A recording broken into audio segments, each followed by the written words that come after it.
menjelaskan tentang proses pencairan gas dan proses pemisahan gas. Sebelumnya, izinkan kami memperkenalkan diri. Perkenalkan, nama saya Najwa Kamila Widodo. Saya Hafiz Muzaki. Saya Bagas Dipanestu. Selanjutnya. Dan tentu saja di sini kami akan membahas dua pokok bahasan, yaitu pencairan gas dan juga pemisahan gas. Yang pertama, proses pencairan gas. Proses pencairan gas ini dilakukan dengan menggunakan sistem pendingin bertingkat. Bahan dari pendingin yang digunakan ini adalah propana dan juga MCR yang merupakan campuran dari nitrogen, metana, etana, propana, dan yang digunakan untuk pendingin akhir dalam proses pembuatan LNG.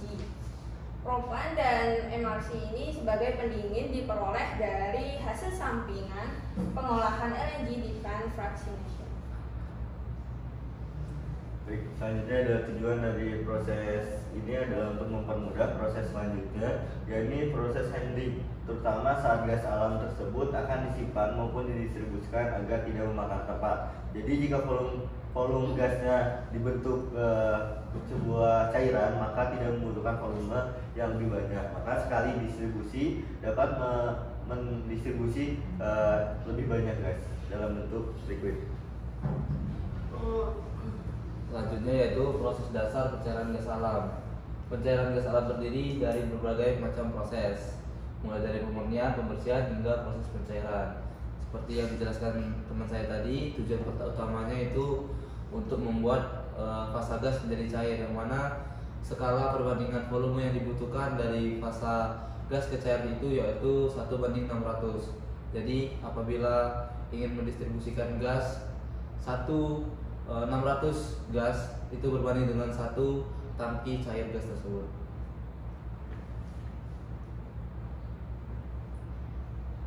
Selanjutnya ada proses treating atau proses pembersihan, yang mana proses ini itu bertujuan untuk menghilangkan fraksi berat serta impuritiesnya seperti O2 dan juga gas-gas berat seperti merkuri dan juga sulfur, dan juga metal-metal berbahaya seperti air raksa yang dengan memakai solvent sebagai pelarut atau penyerap ini akan dibuang.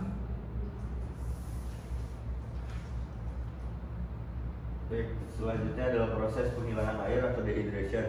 Proses ini bisa disebut pengeringan juga atau penghilangan air, yaitu proses penghilangan uap air dengan menggunakan molecular shift adsorption. Seperti yang diketahui, air akan mudah membeku pada suhu 0 derajat Celcius, sedangkan temperatur yang digunakan untuk mencair gas jauh di bawah 0 derajat Celcius. Oleh karena itu, air tersebut perlu dihilangkan karena dapat menyumbat pipa dan alat lainnya saat mengalami pembekuan, dikarenakan memiliki titik beku yang berbeda antara air dengan gas, dan untuk melancarkan proses pemurnian harus dihilangkan kadar air. Selanjutnya yaitu fraksinasi. Seperti yang kita tahu, fraksinasi adalah pemisahan sesuai dengan komponen penyusunannya pada proses fraksinasi. Biasanya komponen penyusun dipisahkan menjadi metana, propana, butana, dan juga pentana. Di fraksinasi ini sistemnya itu sama seperti pada fraksinasi kolom, yang mana memisahkan berdasarkan trayek Didi, maka akan terpisah menjadi produk-produknya masing-masing. Contohnya pada propana, etana, butana itu memiliki titik didih yang berbeda, sehingga pada saat fraksinasi produk-produk tersebut akan dipisahkan menjadi satu yang nantinya akan digunakan sesuai kebutuhan selanjutnya.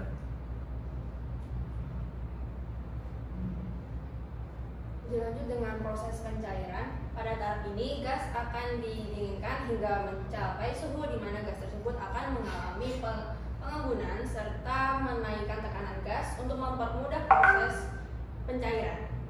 Untuk mendinginkan gas alam menjadi LNG diperlukan suhu sekitar minus 160 derajat Celcius atau sering disebut dengan cryogenic temperature.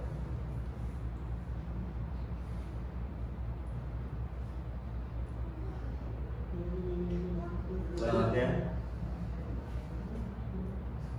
baiklah, selanjutnya yaitu PFD dari proses pemisahan. Saya ulangi, pencairan gas. Yang pertama yaitu feed gas, kemudian masuk ke kondenser, kemudian masuk lagi ke absorber dan regenerator. Di sini adalah absorbernya, di sebelahnya adalah regenerator.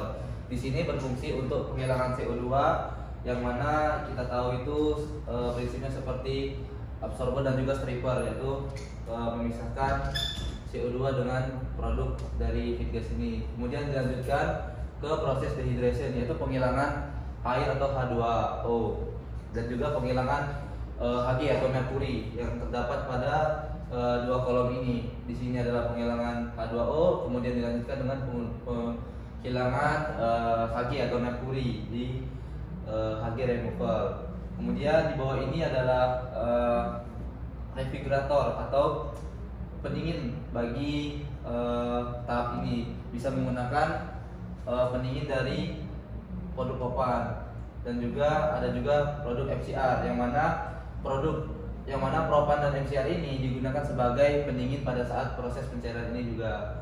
Kemudian lanjut ke fractionation atau scrap column.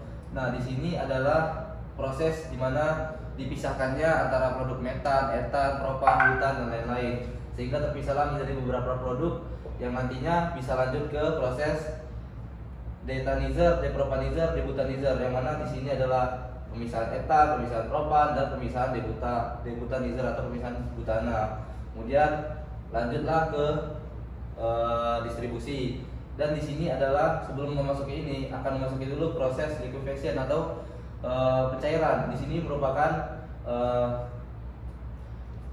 main exchanger, yang mana pada tahap ini yang disebutkan oleh saudara Ica tadi, yaitu cryogenik, yang membuat gas menjadi cair dengan suhu minus 160 derajat. Kemudian dari sini juga akan dipisahkan C1, yang mana nantinya akan menjadi LNG, dan C2, C3, C4 akan didistribusikan menjadi LPG atau LPG storage. Kemudian maka dari proses pencairan ini maka akan lebih mudah lagi kita untuk mendistribusikan yang dahulunya proses gas yang memiliki volume perbandingan 1:600, sehingga hanya membutuhkan satu kapal saja untuk mengantarkan 600 volume gas.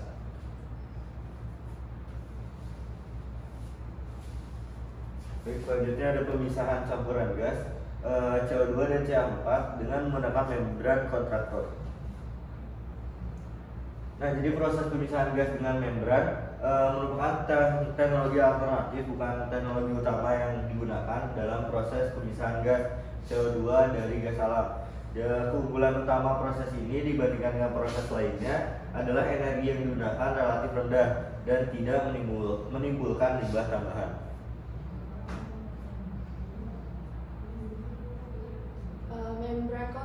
Membran kontaktor gas merupakan teknologi membran yang mengintegrasikan proses absorpsi dalam bidang pemisahan atau separasi antara aliran gas dengan menggunakan suatu larutan absorben sebagai media selektifnya.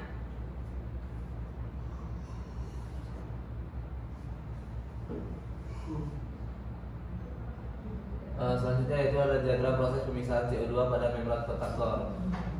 Di sini pemisahan gasnya cukup simpel, yang mana di tengah-tengah dari membran ini ada absorben. Absorben ini berfungsi untuk memisahkan kandungan sour gasnya, yang mana mengandung CO2. Yang sebelumnya kita lihat di sini adalah CH4CO2. Kemudian absorbennya menyerap CO2 tersebut, maka akan keluar sebagai produknya, yaitu CH4. Seperti dilanjutkan oleh Bagas. Lalu di sini ada gas pembuang, yang mana akan menerima gas dari absorben di sini. Jadi gasnya dialiri masuk, lalu gas pembuang itu akan mengambil gas CO2 yang tadi diserap dari CH4. Jadi kandungan CO2 tidak akan menumpuk di absorber. Nah, gas pembuang yang masuk lalu mengambil CO2 yang ada di absorber lalu dibuang balik. Selanjutnya ada pula kekurangan dan juga kelebihan pada proses ini. Yang pertama ada kekurangan, yaitu mudah terbentuknya fouling pada membran, umur membran yang relatif pendek, dan juga terbatasnya jumlah tahapan kesetimbangan terhadap perubahan tekanan. Dilanjut dengan kelebihan, yaitu adanya ukuran alat yang lebih kecil, laju alir gas dapat diatur secara independen. 'independen' sehingga dapat mengatasi masalah operasional.